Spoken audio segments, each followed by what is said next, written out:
అంటే మీరు చెప్పినటువంటి దాంట్లో ఒక సామాన్యుడు అని అంటున్నారు, కానీ మహాసేన రాజేష్ సామాన్యుడు కాదు, ప్రస్తుతం ఒక ఎమ్మెల్యే అభ్యర్థిగా ఉన్నారు.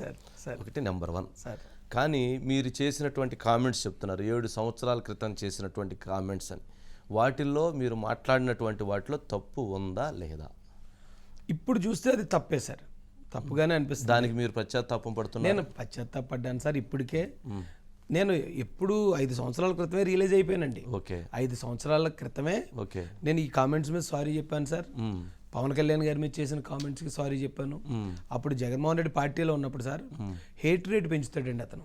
ఆ పార్టీలో ఉన్న ఒక లక్షణం ఏంటంటే ఇతరులందరూ మనకు శత్రువులే, వారందరూ మీ వర్గాలను మోసం చేశారు, మీపై దాడులు చేస్తున్నారు, సో వీళ్ళ శత్రువులు అనేది క్రియేట్ చేస్తారండి మన మైండ్లో.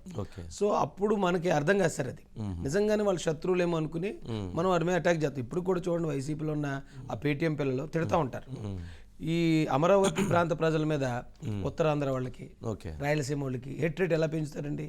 ఆ స్థాయిలో మాకు కూడా పెంచారు. ఆ సబ్జెక్ట్ డిస్కస్ చేద్దాం. అంటే మీరు ఇప్పుడు మహాసేన రాజేష్ ఎవరైతే మీరు ఫీల్ అయ్యారో, ఇప్పుడు ఎవరైతే మిమ్మల్ని వ్యతిరేకిస్తున్నారో, ఎవరైతే మీ కామెంట్స్ మీద ఆందోళన వ్యక్తం చేస్తున్నారో వారికి మీరేం సమాధానం చెప్తారు? హిందువులకు కావచ్చు, ఎవరైతే మీ మీద ఆందోళన చేస్తున్నటువంటి వారికి కావచ్చు, మీరు మహాన్యూస్ స్టూడియో నుంచి మహాసేన రాజేష్ ఏం చెప్పాలనుకుంటున్నారు? సూటిగా వారందరికీ క్షమాపణ చెప్పాలనుకుంటున్నాను సార్. ఎందుకంటే నేను అప్పుడు మాట్లాడిన సందర్భం ఇప్పుడున్న వీరికి తెలీదు. నేను అప్పుడు ఏ మాటలు మాట్లాడానో అది ఒరిజినల్ వీడియోలు కూడా కాదు ఇప్పుడు తిరిగేవి. అయినా కూడా ఆ మాటలు మాట్లాడే దాంట్లో నేనే ఉన్నాను, అవి నేను మాట్లాడిన మాటలే. కాబట్టి ఇప్పుడు ఎవరెవరైతే దాని మీద బాధపడుతున్నారో అలాంటి ప్రతి ఒక్కరికి హృదయపూర్వకంగా క్షమాపణ చెప్తున్నాను సార్. ఓకే, మహాసేన రాజేష్ అంటే మీరు చాలా క్లియర్గా క్లారిటీగా ఉన్నారు. తప్పు జరిగిన తర్వాత ఆ తప్పును సరిదిద్దుకోవటం అన్నటువంటిది ఒక ముఖ్యమైనటువంటి అంశం.